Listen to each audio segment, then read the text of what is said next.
ಎಲ್ಲ rice boys shirt size 30 logo ಇಡೋದು ಹೇಗೆಂದರೆ 30 ಸೈಜದ್ದು ಪಾಕೆಟ್ ತಗೊಳ್ಳಿ. ಅದರಲ್ಲಿ ಅಪ್ಪಿಂದ ಡೌನು 5.5 ಉಂಟು, ಸೈಡಲ್ಲಿ 1.75 ಉಂಟು. ಶೋಲ್ಡರಿಂದ ಹೀಗೆ ಹಿಡಿದಾಗ 5.5ಗೆ ನೀವು ಮಾರ್ಕ್ ಮಾಡ್ಕೊಳ್ಳಿ. ಫಸ್ಟ್ 5.5ಗೆ ಅಪ್ಪಿಂದ ಮಾರ್ಕ್ ಮಾಡ್ಕೊಳ್ಳಿ. ಆಮೇಲೆ 1.75 ಸೈಡಿಂದ ಮಾರ್ಕ್ ಮಾಡ್ಕೊಳ್ಳಿ. ಮಾರ್ಕ್ ಮಾಡಿದ ಮೇಲೆ ಪಾಕೆಟ್ ಇಟ್ಟು ಇಲ್ಲಿ ವಿ ಶೇಪಲ್ಲಿ ಇದು ಲೆಫ್ಟದ್ದು ಲೈನ್ ಉಂಟಲ್ಲ ಅಲ್ಲಿಗೆ ಲೋಗೋವನ್ನು ಫೋಲ್ಡ್ ಮಾಡಿಕೊಂಡು ಈ ಲೈನಿಗೆ ಬರುವ ಹಾಗೆ ಮಿಡ್ಲಲ್ಲಿ ಅಂದರೆ ಮಿಡ್ಲು ಬರುವ ಹಾಗೆ ಲೋಗೋ ಅಟ್ಯಾಚ್ ಮಾಡಬೇಕು.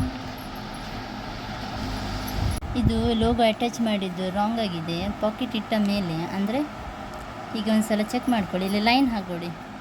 ಲೈನ್ ಹಾಕಿದ ಮೇಲೆ ಲೋಗೋ ಇರ್ತದಲ್ಲ ಅದನ್ನು ಫೋಲ್ಡ್ ಮಾಡಿ ಇಡಿ. ಆವಾಗ ಈಗ ಇಟ್ಟ ಮೇಲೆ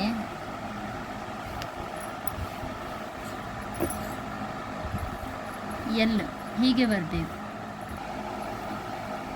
ಈ ಕಾರ್ನರ್ ಉಂಟಲ್ಲ ಅಂದರೆ ಐಯದ್ದು ಮೇಲೆದ್ದು ಉಂಟಲ್ಲ ಅದು ಎಲ್ಲಿ ಸ್ಟ್ರೈಟ್ ಬರಬೇಕು. ಆವಾಗ ನಿಮ್ಮದು ಲೋಗೋ ಡಿಫ್ರೆನ್ಸ್ ನೋಡಿ. ಈ ಲೋಗೋ ನಾವಿಟ್ಟ ಲೋಗೋ ಮತ್ತು ಇಲ್ಲಿ ಸ್ಟಿಚ್ ಆದ ಲೋಗೋ ಡಿಫ್ರೆನ್ಸ್ ನೋಡಿ. ಸೊ ಹಾಗಾಗಿ ಮುಂಚೆ ಇದ್ದದ್ದು ಅದು ಡಿಫೆಕ್ಟ್ ಆಗ್ತದೆ, ಇದು ಕರೆಕ್ಟ್ ಉಂಟು. ಹೀಗೆ ಬರಬೇಕು ಎಲ್ಲ ರೈಸದ್ದು ಶರ್ಟದ್ದು ಲೋಗೋ. ಎಲ್ಲ ರೈಸ್ ಶರ್ಟಿಗೆ ಪಾಕೆಟ್ ಇಲ್ಲ.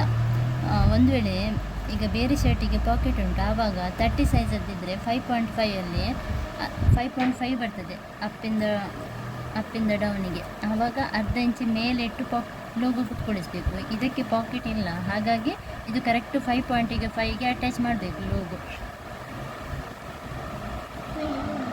ಪಾಕೆಟ್ ಇಡೋದು ಪೊಸಿಷನ್ ನಿಮಗೆ ಗೊತ್ತಾಯಿತು. ಪಾಕೆಟ್ ಇಟ್ಟ ಮೇಲೆ ಈ ಲೋಗೋವನ್ನು ನೀವು ಹೀಗೆ ಇಡುವಾಗಿಲ್ಲ ಅಥವಾ ಪೊಸಿಷನ್ ಚೇಂಜ್ ಮಾಡಿ ಇಡುವಾಗಿಲ್ಲ.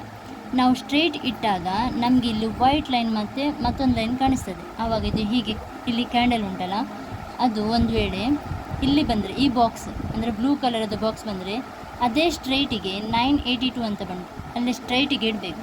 ಒಂದು ವೇಳೆ ವೈಟ್ ಲೈನ್ಸ್ ಬಂತು ಆವಾಗ ಕೂಡ ಹಾಗೆ ಪೊಸಿಷನ್ ಚೇಂಜ್ ಮಾಡುವಾಗಿಲ್ಲ, ನೀವು ಸ್ಟ್ರೈಟ್ ಇಡಬೇಕು.